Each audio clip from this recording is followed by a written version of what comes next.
الحمدللہ رب العالمین والصلاة والسلام علی سید المرسلین اما بعد فاعوذ باللہ من الشیطان الرجیم بسم اللہ الرحمن الرحیم الصلاة والسلام علیک یا رسول اللہ وعلی آلک واصحابک یا حبیب اللہ الصلاة والسلام علیک یا نبی اللہ وعلی آلک واصحابک یا نور اللہ۔ فرمان مصطفیٰ صلی اللہ تعالی علیہ وسلم، مجھ پر درود پڑھ کر اپنی مجالس کو آراستہ کرو کہ تمہارا درود پڑھنا بروز قیامت تمہارے لیے نور ہوگا۔ صلو علی الحبیب صلی اللہ تعالی علی محمد۔ رمضان المبارک کے بابرکت لمحات مدنی چینل کے ساتھ سلسلہ رمضان اور صحت میں ہم حاضر ہیں۔ ہمارے ساتھ ڈاکٹر اسامہ اور ڈاکٹر ثاقب۔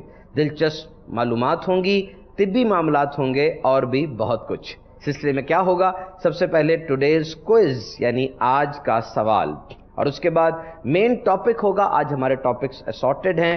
بلڈ پریشر پر بات کریں گے، سلیپ نیند پر بات کریں گے، نوزائیدہ بچوں کی ہینڈلنگ کے حوالے سے کچھ بات کریں گے، اینٹی بایوٹک ریزسٹنس اور سیلف میڈیکیشن کے حوالے سے بھی تذکرہ ہوگا۔ رمضان مبارک کا تذکرہ خیر بھی ہوگا، اور ایک ٹپ آف دا ڈے، ایک انٹرسٹنگ فیکٹ آپ سے شیئر کریں گے، اور وہ یہ کہ دین اسلام جانوروں کے حقوق کی کس طرح حفاظت کرتا ہے۔ ایک دور وہ بھی تھا کہ جانور کھڑا ہوتا اور اس کے جسم کا جو حصہ پسند ہوتا جا کے زندہ جانور سے وہ کاٹ لیا جاتا۔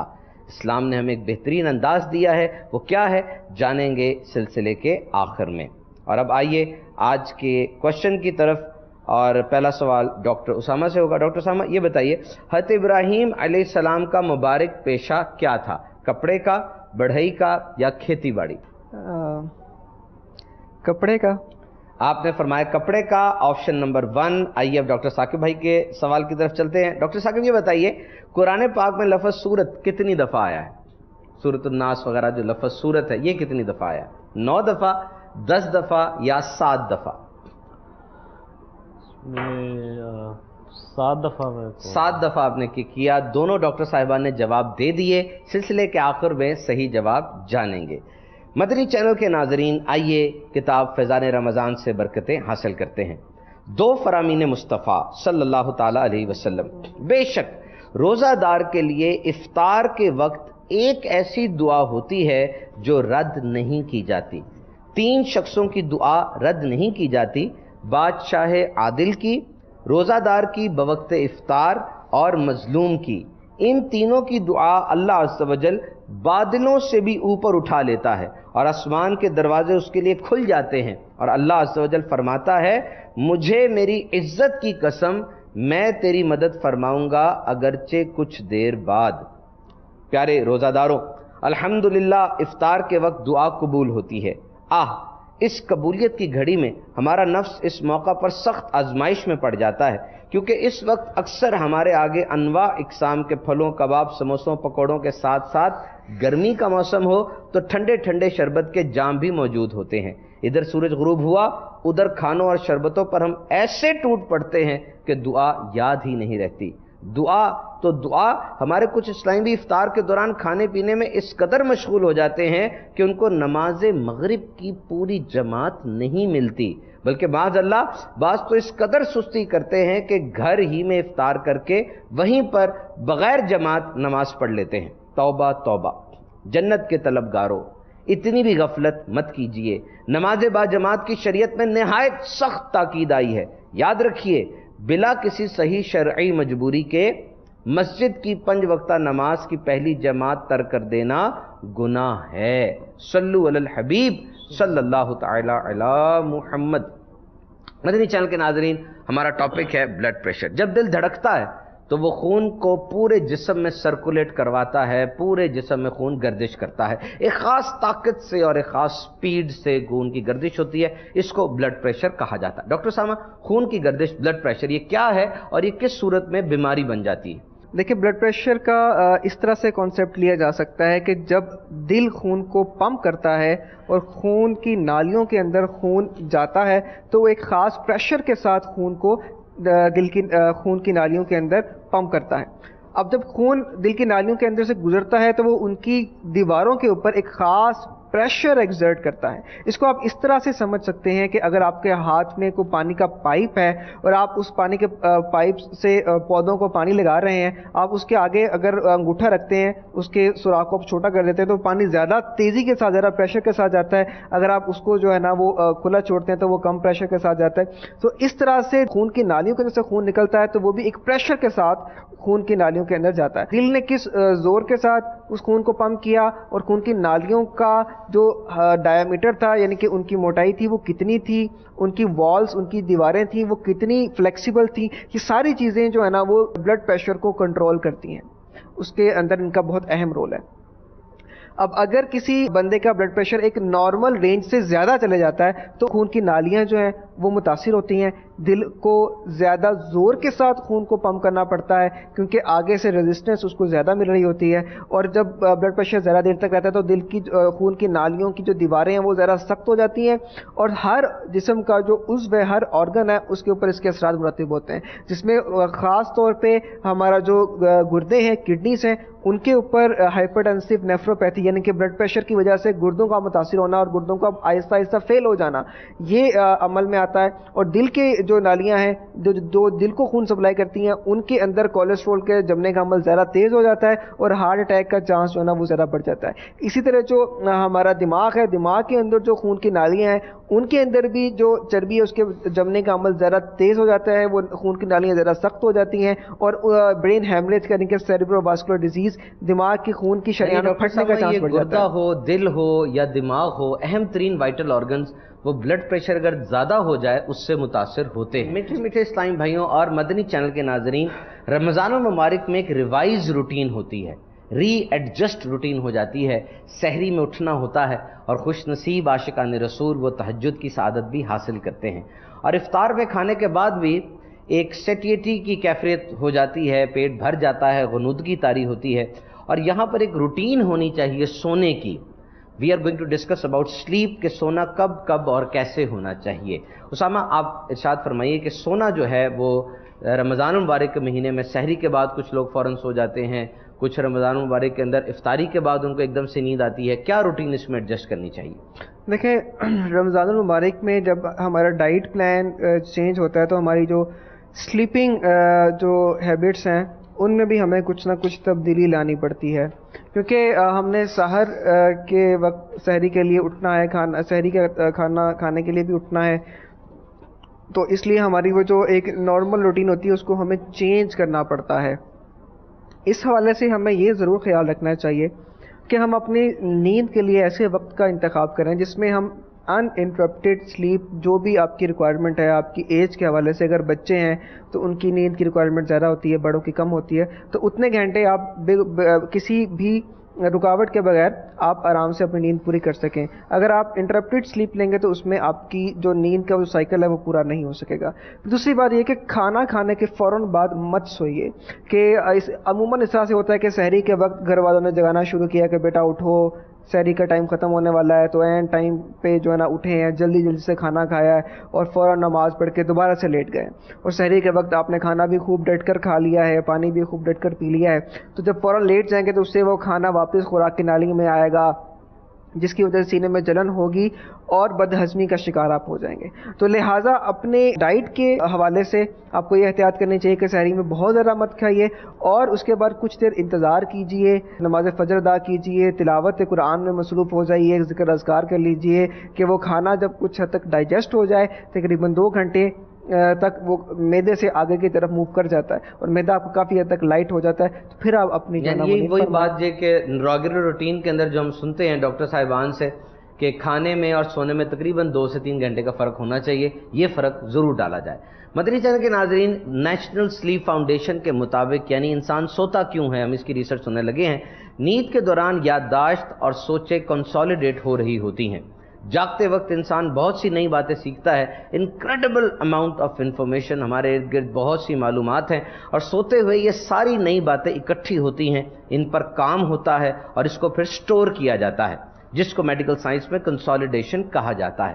انسان اپنی زندگی کا 1/3 سونے میں گزار دیتا ہے, and for this shut eye is important, یہ آنکھیں بند کرنے والا عمل یعنی سونا یہ بہت ضروری ہے. اس کے ساتھ ساتھ اور بھی بہت سے نظریات ہیں کہ انسان سوتا کیوں ہے. بہرحال ذہنی یادداشت والی جو بات ہم نے شیئر کی کہ سونا بہت ضروری ہے، slip scientist university of Chicago کے سن 2014 میں ایک جرنل لکھتے ہیں نیورو سائنس کے اوپر. اس پہ وہ لکھتے ہیں کہ 24 گھنٹے کی سلیپ ڈپرائیویشن، یعنی 24 گھنٹے اگر ایک انسان نہیں سوتا، صحت مند آدمی ہے، اس کی بات میں، اس کے جسم میں تبدیلی پیدا ہو جائے گی، اس کا دماغ صحیح طریقے سے کام نہیں کرے گا، یادداشت پر اثر پڑے گا، اور اس کو کچھ خیالی تصویریں بھی نظر آ سکتی ہیں جس کو سکٹسوفرینیا کہا جاتا ہے. اور معیار سے کم، سٹینڈرڈ سے کم نیند لینا بھی ٹھیک نہیں ہے. ڈاکٹر ثاقب، سٹینڈرڈ سے کم بھی نیند نہ لی جائے اور دن رات جاگا بھی نہ جائے، اس کے حوالے سے کچھ آپ ارشاد فرمائیں. اس میں یہ ہے کہ آپ اپنی سٹینڈرڈ سے نیند، جو ریکمینڈڈ نیند ہے، اس سے آپ کم لیں گے. جتنی نیند آپ کو لینی چاہیے اس سے اگر آپ کم لیں گے، جو کہ مطلب کہ ہیلدی ایڈلٹ میں 7 سے 8 گھنٹے کے دوران ایوریج اوسطاً ہے، تو اس میں کافی زیادہ نقصان دہ چیزیں سامنے آ سکتی ہیں. اس میں بیسیکلی یہی کہ جب آپ نیند اپنی پوری نہیں رکھیں گے، نیند آپ کی پوری نہیں ہوگی، تو آپ کی جو کنسنٹریشن ہے، جو آپ کے ذہن نے سوچنے کا عمل کرنا ہے، جو باقی چیزیں کرنی ہے، وہ صحیح طرح سے پرفارم نہیں کر پائے گا. کے ساتھ بھی اگر آپ کی نیند پوری نہیں ہے تو خصوصاً آپ ایسی چیزیں جو کمپلیکس اسکیلز ہیں، جس میں دماغ کا بہت زیادہ استعمال ہونا ہوتا ہے، جیسے کہ ڈرائیونگ ہے، اس میں آپ نے کرنا ہے، وہ متاثر ہوگا. آپ ڈرائیونگ کے دوران سو سکتے ہیں، سوتے ہوئے ڈرائیونگ میں جو ایکسیڈنٹ ہو سکتا ہے. اس کے علاوہ جب آپ نیند نہیں پوری کریں گے تو آپ کی جو طبیعت میں چڑچڑا پن آئے گا، غصیلا پن آئے گا، آپ فریش اپنے آپ کو فیل نہیں کر پائیں گے. آپ کی پرفارمنس اور آپ کی جو ایکٹیویٹی جو ہے ساری آپ کے وہ میکسیمم پہ نہیں ہو پائے گی. آپ اپنا وہ صحیح طرح سے پرفارم نہیں کر پائیں گے، نہ آپ کا پڑھنے کا دل کرے گا، نہ اور کام کرنے کو دل کرے گا. اس لیے نیند بہت زیادہ ضروری ہے. اس میں دماغ کو ایک پورا دماغ کو جو ہے نا پورا ریسٹ ملتا ہے، اور وہ ایک نئے سرے سے ایک نئی ایکٹیویٹی اچھے طریقے سے پرفارم. ڈاکٹر صاحب، اس میں آپ کی بات میں ایڈ کروں گا کہ جس طرح آپ نے فرمایا کہ ریسٹ ملنے سے وہ چیزیں ری جنریٹ ہوتی ہیں اور نئی سوچیں آتی ہیں، اسی طرح خون لے جانے والی نالیاں، دل اور دیگر بلڈ ویسلز اور دیگر جو آرگنز ہیں، ان کی ریپیئر اور ہیلنگ کا، یعنی ان کی بالکل ریپیئر کا، ان کو دوبارہ سے مرمت کرنے کا کام وہ نیند کے دوران ہوتا ہے. اور بہت سی بیماریوں کا ڈائریکٹ لنک وہ اس کے ساتھ ہے کہ انسان سوتا نہیں ہے. یہ ایک باڈی کی چارجنگ ہے. یوں سمجھ لیں جیسے موبائل فون آپ کے پاس ہے، اس کی چارجنگ ختم ہو گئی، آپ چارجر پہ لگاتے ہیں، اس کی چارجنگ دوبارہ شروع ہو جاتی ہے. تو یہ سونا، یہ بھی ریگولر روٹین کے اندر، ایکٹیویٹیز کے اندر یہ ایک چارجنگ کی حیثیت رکھتا ہے. بچوں کو زیادہ نیند کی ضرورت ہوتی ہے. ویسے بچے اس بات سے پریشان ہو جاتے ہیں کہ جب ان کو کہا جاتا ہے آ جاؤ سو جاؤ، آ جاؤ سو جاؤ، وہ سوتے نہیں ہیں. لیکن بچوں کو لازمی وقت پہ سونا چاہیے، اور 9 سے 11 گھنٹے کی نیند یہ بچوں کے لیے بہت ضروری ہے. نیند کے دوران ایک انٹرسٹنگ انفارمیشن آپ سے شیئر کرتے ہیں، اور وہ ہے خواب ایک پرسرار اور انتہائی دلچسپ تجربہ ہے ایک انسان کی زندگی میں. ماضی میں ایسی اقوام کا ذکر ہمیں ملتا ہے جہاں پر جب بھی خواب دیکھے جاتے تھے، حکومت کی طرف سے ایک محکمہ ڈپارٹمنٹ بنا ہوتا تھا کہ وہ خواب وہاں پہ آ کے جمع کراؤ اور پھر وہ اس کے اوپر تحقیق کیا کریں گے اپنے عجیب عجیب عقائد کی وجہ سے. انسان جو خواب دیکھتا ہے اس کا 90% وہ بھول جاتا ہے. نابینا افراد آنکھوں سے محروم بھی خواب دیکھتے ہیں. تاحتیٰ کہ کوئی بہت بڑا سائیکالوجیکل ڈس آرڈر نہ ہو جائے، ہر بندہ خواب دیکھتا ہے. 1960 کے بعد کی گئی تحقیق کے مطابق یہ بات سامنے آئی کہ صرف 4.4% خواب جو 25 سال سے کم عمر افراد نے دیکھے وہ بلیک اینڈ وائٹ تھے، ورنہ خواب عام طور پہ رنگین ہوتے ہیں. دعوت اسلامی کے اشاعتی ادارے مکتبۃ المدینہ کی شائع کردہ کتاب آئینہ عبرت کے صفحہ نمبر 77 پر درج ہے، مومن کے اچھے اچھے خوابوں کی بہت وقت اور اہمیت ہے، کیونکہ حدیث پاک میں آیا نبوت میں سے مبشرات کے سوا کچھ باقی نہیں رہ گیا. تو صحابہ کرام علیہم رضوان نے کہا مبشرات کیا ہیں؟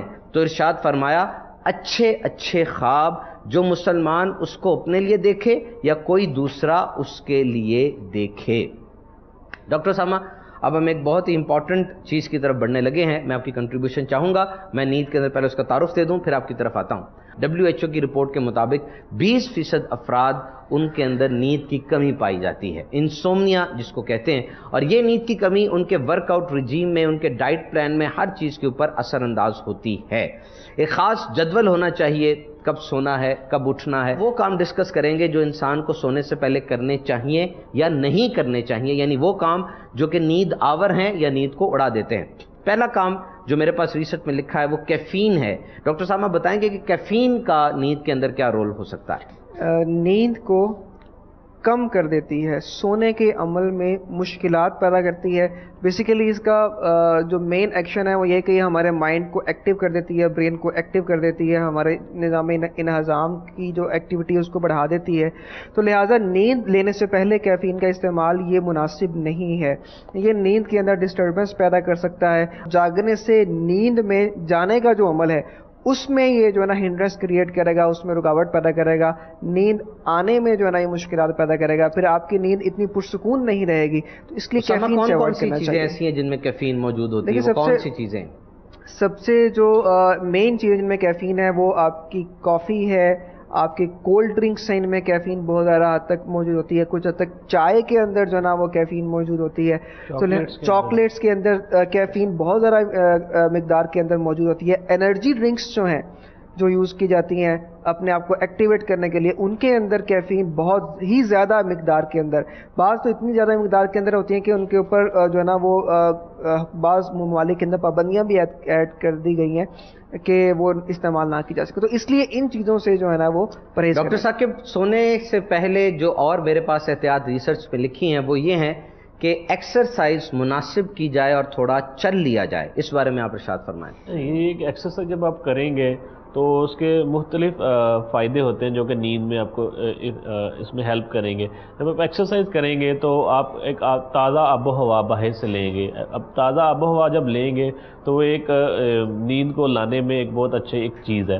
اس کے علاوہ آپ کے خون کی گردش جب ہوتی ہے، جب خون کی گردش ہوگی تو خون آپ کے سارے اعضاء کو تیزی سے پہنچے گا۔ جب وہ تیزی سے پہنچے گا تو فریش جو اجزاء ہیں خون کے اندر، فریش جو چیزیں ہیں وہ ہر اعضاء تک پہنچیں گی۔ تو اس طرح دماغ کو بھی خون کی سپلائی اچھی ملتی ہے، خون کی سپلائی بہتر کنڈیشن میں ملتی ہے۔ جب ملتی ہے تو دماغ میں جو سرکولیشن ہے وہ تیز ہوتی ہے، اور جو نئے کیمیکلز خون کے اندر آ رہے ہوتے ہیں وہ دماغ کو ملتے ہیں، اور خون کی سپلائی کی وجہ سے وہ کیمیکل کا سنتھسس، ان کا ریلیز، ان کا ساری چیزیں کا بڑا اچھا اثر پڑتا ہے۔ تو اس سے ایکسرسائز کرنے میں فائدہ دیتا ہے۔ میں آگے کچھ جو اور احتیاطیں وہ عرض کرتا چلوں تاکہ ہم اپنے ٹاپک کو سوئچ اوور کر سکیں۔ رات کو جب سونے لگیں یا جب بھی آپ سونے لگیں اپنے بیڈ روم کے اندر خاموشی رکھیں اور وہاں پر اندھیرا ضرور ہو۔ بستر، میٹرس، تکیہ یہ بھی سونے میں اہم کردار ادا کرتے ہیں۔ اوور سلیپنگ سے بچیں۔ عام طور پہ ویکنڈز میں جب چھٹی ہوتی ہے اگلے دن خوب لمبی نیند لی جاتی ہے، اس سے آپ کے ریگولر اوقات متاثر ہو سکتے ہیں۔ مدنی چینل کے ناظرین، یہاں پر ایک میں انٹرسٹنگ انفارمیشن شیئر کرتا چلوں۔ بستر پر موجود بیڈ شیٹس کب تبدیل کرنی چاہیے؟ ڈاکٹر ایکرلے یہ لکھتے ہیں beds can become reservoirs of human cells, bacteria and bodily excretions. Human sheds half an ounce of skin each week and a lot of that will be in the bed. انسان کے جسم کا آدھا ounce اس کے جلد کے خلیے وہ دوران نیند بستر پر گر جاتے ہیں۔ اس کے علاوہ دیگر جراثیم وہ بھی بستر پر اپنے گھر بنا لیتے ہیں۔ گرمی نمی والی آب و ہوا کے اندر چھوٹے چھوٹے جانداروں کے لیے، جراثیموں کے لیے یہ ایک آئیڈیل جگہ بن جاتی ہے، اور اوسطاً ایک بستر پہ 10 ملین جراثیم ہو سکتے ہیں جن سے بہت سی بیماریاں اور الرجیز ہو سکتی ہیں۔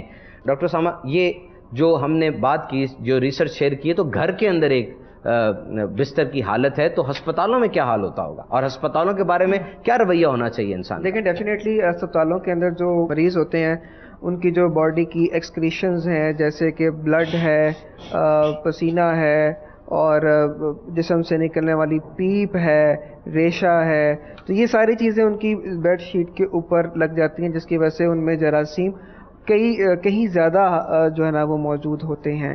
تو اسی لیے ایک پیشنٹ جب ڈسچارج ہوتا ہے تو اس بیڈ شیٹ چینج کی جاتی ہے، اور ان جراثیموں سے جو ہے نا وہ چھٹکارا حاصل کیا جاتا ہے، اور ریگولر بیسس پہ صبح و شام بیڈ شیٹس چینج ہوتی ہیں۔ تو یہ ساری کی ساری جو بیڈ شیٹس کا چینج ہونا اور یہ سارا کچھ جو کیا جاتا ہے، خاص طور پہ یہاں پر ایک اور چیز میں ایڈ کیجیے گا، کچھ مریض ایسے ہوتے ہیں وہ اصرار کرتے ہیں ہم نے بستر یعنی ہسپتال میں رہنا ہے، آپ اس کو ریلیز کرنا چاہ رہے ہیں لیکن ہسپتال میں رہتے ہیں، دیکھیں یہ بعض جگہوں پہ یہ ہوتا ہے کہ مریض یہ سمجھتا ہے کہ میں جو ہے نا ابھی یہاں سے مزید جو ہے نا وہ صحت یاب ہو کے جاؤں، جبکہ ڈاکٹر کو معلوم ہوتا ہے کہ اب یہ بہتری کی طرف جانا شروع ہو گیا ہے. اب ہسپتال کے انوائرمنٹ سے نکل کر جب گھر کے خوشگوار ماحول کے اندر جائے گا اور وہاں کے جراثیموں سے پاک ماحول کے اندر جائے گا تو یہ مزید تیزی کے ساتھ ریکوری کی طرف جائے گا. جو مریض ہیں ان کو چاہیے کہ وہ اپنے ڈاکٹر کی ہدایات پہ عمل کرتے ہوئے جلد از جلد جیسے ہی ڈاکٹر صاحب اس کو چھٹی دیں وہ فوراً اپنے گھر جائیں. تو کیونکہ وہ گھر جائیں گے تو اس میں انہی کا فائدہ ہے. وہاں پہ جائیں گے تو وہاں پہ جراثیموں سے پاک ماحول ہوگا، اپنے گھر والوں سے ملیں گے، ماں باپ سے ملیں گے، اس سے ان کے اندر کھانا بھی ٹھیک کھانا بھی اچھا ملے گا، نفسیاتی طور پہ بھی اپنے آپ کو جو ہے نا وہ صحت مند محسوس کریں گے. اپنے کام کاج میں جانا شروع کر دیں گے تو ان کو لگے گا کہ بیماری ان کے جسم سے جا چکی ہے. ڈاکٹر صاحب کے بعد اس پہ کچھ ایڈ کریں گے. باقاعدہ ریسرچ ہوئی ہے کہ جو مریض اپنا علاج جو ہاسپٹل کے اندر ریکوائرڈ ہوتا ہے اس کے جو ڈاکٹرز کی حد تک سمجھتے ہیں کہ اب ریکوائرڈ ابھی گھر میں بھی اس کا باقی علاج ہو سکتا ہے، ان گروپس میں اور جو ہاسپٹل میں ہیں ان میں دیکھا گیا ہے کہ جو افراد گھر کے اندر رہ کے اپنا علاج باقی کمپلیٹ کرتے ہیں، جو ایڈوائز ہوتا ہے وہ کرتے ہیں، وہ زیادہ جلدی اور زیادہ اچھا ریکور کرتے ہیں. اس پہ باقاعدہ ریسرچز ہے کیونکہ اس میں جیسے ڈاکٹر صاحبہ نے فرمایا کہ آپ کو گھر کا انوائرمنٹ ملتا ہے، گھر کا انوائرمنٹ ملتا ہے، کھانے کی فیسلٹی ہے، بچے دیگر رشتہ دار ملتے ہیں، اس سے کولنگ افیکٹ آتا ہے. اسی طرح مدنی چینل کے ناظرین کوشش کرنی چاہیے کہ ڈاکٹر جو ہدایت ہے اس پر عمل کریں. ڈاکٹر صاحبہ ہمارا دوسرا ٹاپک تھا اینٹی بایوٹک ریزسٹنس اور سیلف میڈیکیشن. اس کو ہم مکس کر لیتے ہیں کیونکہ ہمارے سلسلے کا ٹائم ختم ہو رہا ہے کہ اینٹی بایوٹک ریزسٹنس سے کیا مراد ہے. یعنی ایسی ادویات جو جراثیموں کو مارنے والی ہیں، یہ ایک گلوبل ایمرجنسی ہے کہ ان کے خلاف ریزسٹنس پیدا ہو رہی ہے، قوتیں اس کے خلاف یعنی وہ کام نہیں کر رہی اور ان کا جو کام جس کام کے لیے وہ ایجاد کی گئی تھی کہ وہ جراثیموں کو ماریں گی وہ کام پوری طرح پرفارم نہیں کر رہی. اس کی کیا وجہ ہے اور اس کی کتنے ہیزرڈز ہیں جو انسانیت کو درپیش ہیں؟ دیکھیں اینٹی بایوٹک ریزسٹنس کا تو آپ نے خود ہی بتا دیا کہ وہ کیا چیز ہوتی ہے. اب میں اس کی وجوہات کچھ پیش کرنے کی کوشش کرتا ہوں کہ سب سے پہلی وجہ یہ ہوتی ہے کہ میڈیکیشن کو پراپرلی استعمال نہیں کیا جاتا.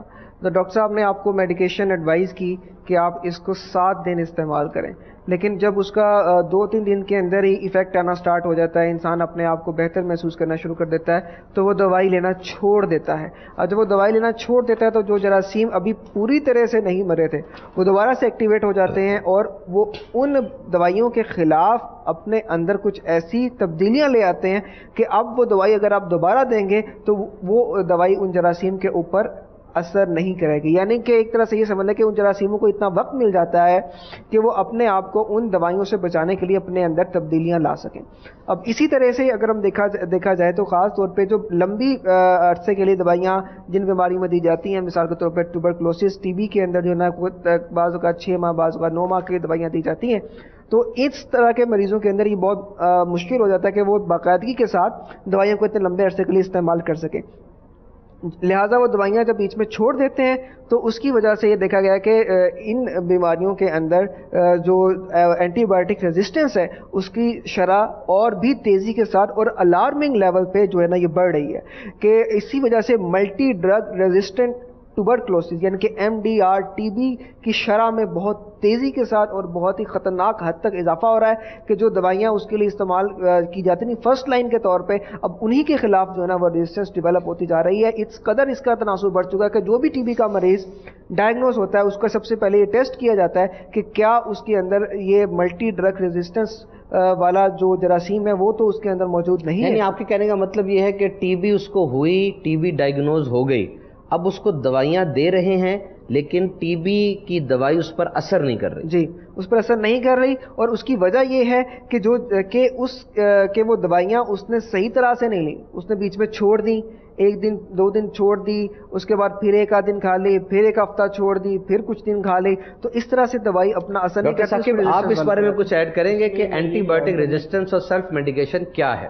اس میں یہ ایڈ کرنا چاہوں گا جیسے سیلف میڈیکیشن کا آپ نے بتایا کہ چھوٹی سی بھی انفیکشن ہوتی ہے بندے کو، فار ایگزامپل گلا خراب ہوا، اب گلا خراب ہوا ہے تو اس کی بہت وجوہات ہو سکتی ہیں. اب گلا خراب ایک وائرس کی وجہ سے ہو سکتا ہے جس میں اینٹی بایوٹک کی ضرورت ہی نہیں ہے، ٹھیک ہے، وہ گلا خراب اونچا بولنے سے یا گرد و غبار سے ہو سکتا ہے، الرجی سے ہو سکتا ہے، اس میں اینٹی بایوٹک کی ضرورت ہی نہیں ہے۔ اس کنڈیشن میں اینٹی بایوٹکس لے لینا، یا موشن لگتے ہیں، موشن لگنے میں وائرل ہوتے ہیں جس میں اینٹی بایوٹک کا کوئی رول ہی نہیں ہے، جب ان صورتوں میں آپ اینٹی بایوٹکس لے لیں گے، خود سے لے لیں گے یا دکان پہ جا کے وہ جو فارماسسٹ ہوتا ہے اس سے لے لیں گے، تو اب آپ اینٹی بایوٹکس کھاتے رہیں گے تو وہ جو آپ کے جراثیم جسم کے اندر ہیں یا تھوڑے بہت ایڈ ہوتے ہیں یا جسم کے اندر گردش کر رہے ہوتے ہیں، وہ اینٹی بایوٹکس کا سیمپل لے کے اس کے اندر اپنے جینیٹکس کے اندر ایسے چینجز بنا لیتے ہیں کہ وہ اس پہ ریزسٹنس پیدا ہو جاتی ہے۔ یہ آپ نے ثاقب بھائی جو سامنے بات کی آپ نے اس کو ایڈ کیا ماشاءاللہ کہ یہ ایسی چھوٹی چھوٹی بیماریوں کے لیے کبھی بھی اینٹی بایوٹکس یوز نہیں کرنی چاہیے اور مستند ڈاکٹر سے رابطہ کرنا چاہیے۔ ہمارے سلسلے کا وقت ختم ہو رہا ہے، ہم پہلے وہ کوشچن ڈسکس کر لیں جو ہم نے شروع میں کیے تھے۔ پہلا سوال تھا حضرت ابراہیم علیہ السلام کا مبارک پیشہ کیا تھا؟ آپ نے فرمایا کپڑے کا، جبکہ اس کا صحیح جواب ہے کھیتی باڑی یعنی فارمنگ۔ اور قرآن پاک میں لفظ سورت کتنی بار آیا ہے؟ اس کا صحیح جواب ہے 9 یعنی 9 دفعہ۔ اور پھر ہم نے اینیمل ویلفیئر کے حوالے سے tip of the day discuss کرنی تھی۔ یاد رکھیے قرآن مجید کی سب سے بڑی سورت کا نام ہے سورۃ البقرہ، 286 آیتیں اس کے اندر ہیں، اور بقرہ کا مطلب ہے گائے۔ اس کے علاوہ بھی بہت سے دیگر جانوروں کا ذکر قرآن پاک میں آیا ہے جن میں ہاتھی، شہد کی مکھی، چونٹی وغیرہ شامل ہیں، اور یقیناً یہ انداز حکمت سے خالی نہیں ہوگا۔ دین اسلام جانوروں کے رائٹس ریکگنائز کرتا ہے۔ جانوروں کی لڑائی، ظلم، زیادہ بوجھ ڈالنا، نشانے کے طور پہ استعمال کرنا، یہ سب جائز نہیں۔ ایسا بھی ہوتا تھا کہ جانور کھڑا ہے، اس کا جو حصہ سب سے زیادہ پسند آیا جا کر وہ حصہ اتار لیا جاتا تھا، باقی جانور تڑپ تڑپ کر مر جاتا۔ 36 ریسرچز کا مجموعہ ہمارے پاس موجود ہے۔ اس کے مطابق Islamic method of slaughtering is more humane. اسلامی طریقہ ذبیحہ بہترین انداز ہے گوشت کو کنزیوم کرنے کا، کم سے کم تکلیف، اخراجات کی بھی بچت، اور آسانی سے کسی بھی جگہ کیا جا سکے۔ یقیناً رحمت للعالمین صلی اللہ علیہ وسلم نے جو فرمایا وہ دی بیسٹ ہے، اور دنیا میں حلال مارکیٹ ایک بہت بڑی مارکیٹ ہے، اس کی بہت زیادہ ڈیمانڈ ہے۔ It's hygienic, it's wholesome and it's trustworthy. حلال میں اللہ کی رضا ہے، صحت ہے، اور اسی میں برکت ہے۔ اور بڑی عید آنے والی ہے، چھوٹی عید کے بعد ظاہری بات ہے بقرہ عید آئے گی، اور اس عید میں ایک ریسرچ کے مطابق 40 ایسے کاروبار ہیں جو خود بخود ایکٹیویٹ ہو جاتے ہیں۔ ٹرانسپورٹ، چارہ، گوشت فروش، لکڑی کا کام، کھالیں، it's a very big economic booster. Madani channel کے ناظرین، یقیناً یہ دین اسلام میرے پیارے آقا علیہ الصلوۃ والسلام کے دامن رحمت سے برستی ہوئی برسات ہے۔ آئیے ہم بھی خوب نیتیں کر لیتے ہیں کہ اس رمضان کے مہینے میں ہم اچھے ماحول سے وابستہ ہو جائیں گے، یہ جو ضروریات دین کا علم ہے یہ حاصل کریں گے۔ دعوت اسلامی کے مدنی ماحول میں ایک آن لائن فیسلٹی ہے جس میں آپ مدرسہ پڑھ سکتے ہیں، قرآن پاک صحیح مخارج سے پڑھ سکتے ہیں، حتیٰ کہ درس نظامی اور دیگر کورسز بھی کر سکتے ہیں۔ دعوت اسلامی کی آفیشیل ویب سائٹ کو لاگ آن کیجئے، وہاں پر جا کے ٹیب ہوگا آن لائن کورسز کا، اس کو کلک کیجئے، ساری معلومات آپ کو مل جائیں گی۔ اللہ رب العزت کی بارگاہ میں دعا ہے جو کچھ سنا اس پر عمل کی توفیق عطا فرمائے، آمین بجاہ نبی الامین صلی اللہ تعالی علیہ وسلم۔